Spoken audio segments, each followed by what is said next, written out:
Hi everybody, today we're going to talk about section 8.7, talking about exponential and power functions. Got an example of each of those for you guys.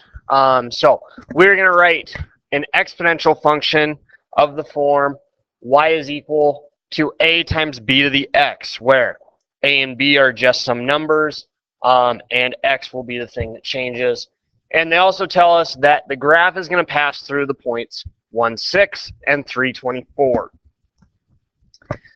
Well, looking at this right away, I don't know what A is, I don't know what B is, but I can find values for X and Y. I'm going to use the point 1, 6. 1 is an X value, 6 is a Y value.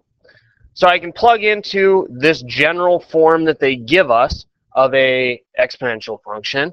So I can write the equation 6 is equal to A times B to the first.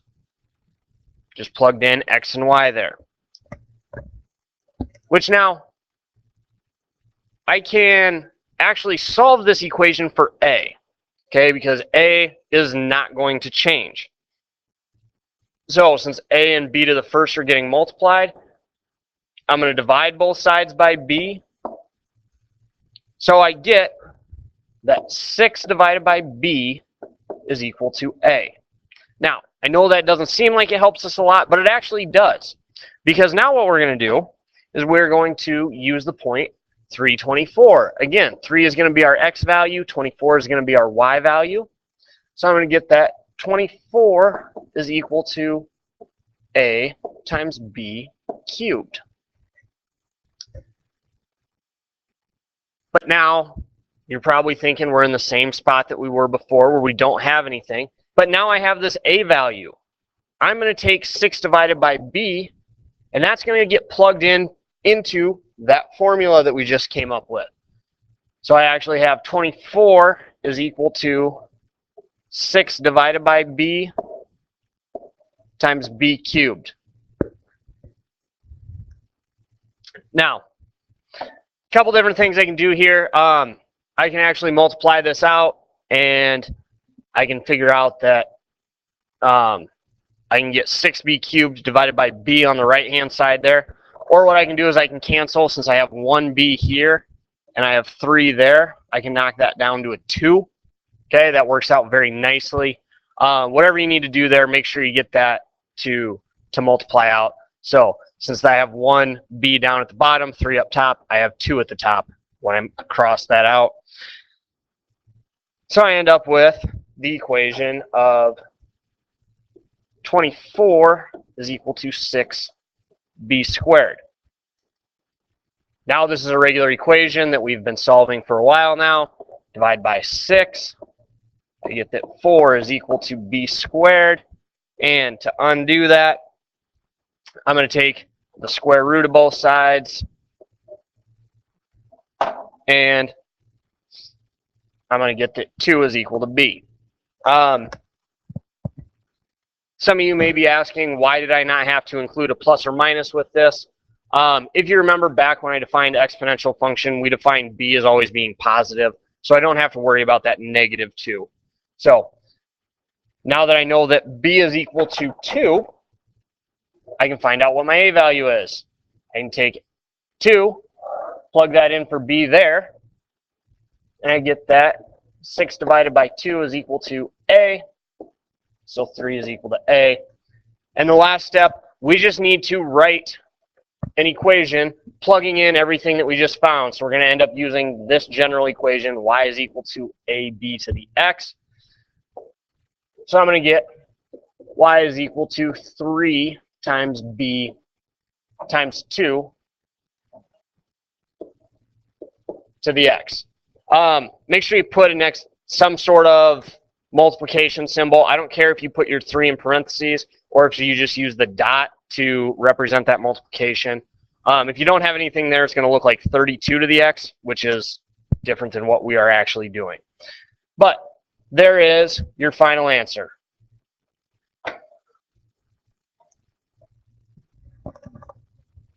Now, we need to write a power function of the form y is equal to ax to the b, whose graph passes through 2, 5, and 6, 9. Now,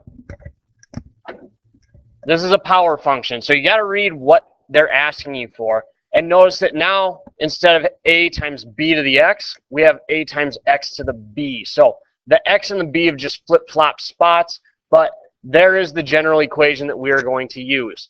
This is going to start off very similar to what we did when we wrote our exponential function. So 2 is going to be our x value, 5 is going to be our y, and I'm going to get 5 is equal to a times 5 to the b.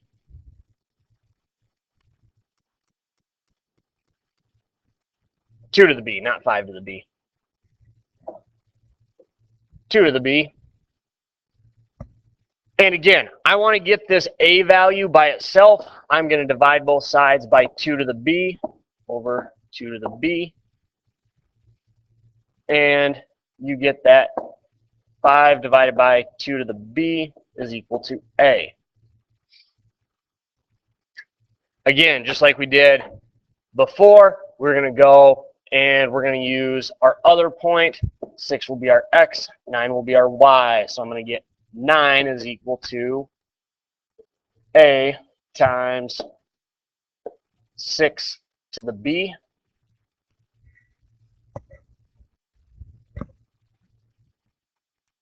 And again, plug that in for a, 5 divided by 2b, so I'm going to end up with 9 is equal to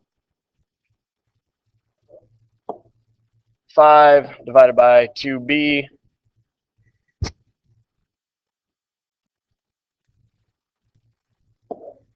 times 6 to the b. Now, I can actually rearrange this, make things a little easier for me. I can kind of ignore this 5 right now, and I can really work with 6 to the b divided by 2 to the b, which is the same thing as 6 over 2 to the b. So just rearranging how I do that exponent, that's perfectly legal. I can ignore the 5. I could have 5 out here if that's what you guys would prefer. 5 times 6 to the b over 2 to the b. It all means the same thing. The same things end up getting multiplied. So now 6 divided by 2, hopefully you guys know that's 3. So I end up with 9 is equal to 3 to the b.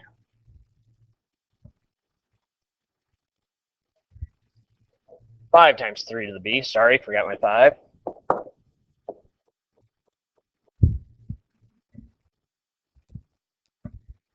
And now we have an equation like you guys might have solved on that worksheet that I gave you guys yesterday. So divide both sides by 5. 9 divided by 5 is 1.8 is equal to 3 to the b. And I need to get that b down out of that exponent. So since I have 3 to the b, I'm going to take log base 3 of both sides.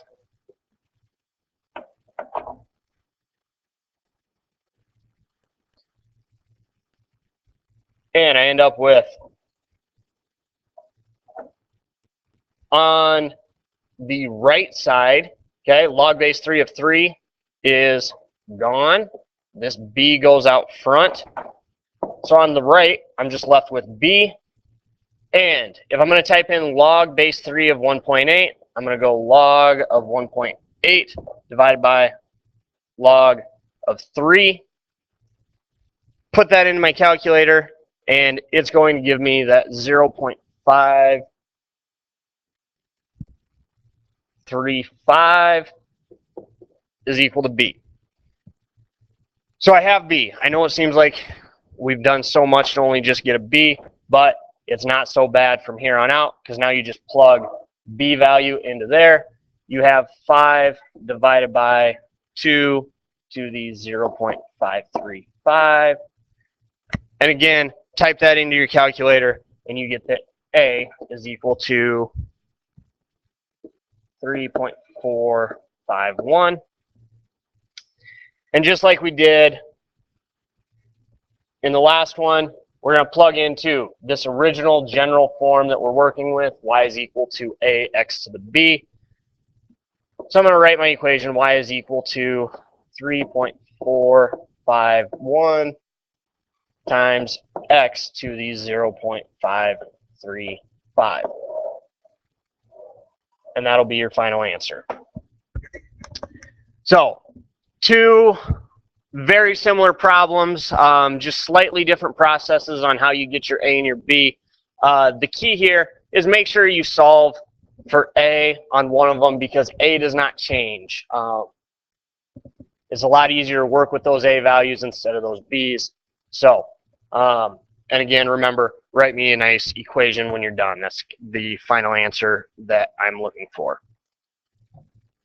There's your homework. We'll check this when we get back to class next time. And if you guys have questions, feel free to stop by, come see me, shoot me an email, whatever. We'll get you squared around. So I will see you guys next time. Thanks for watching.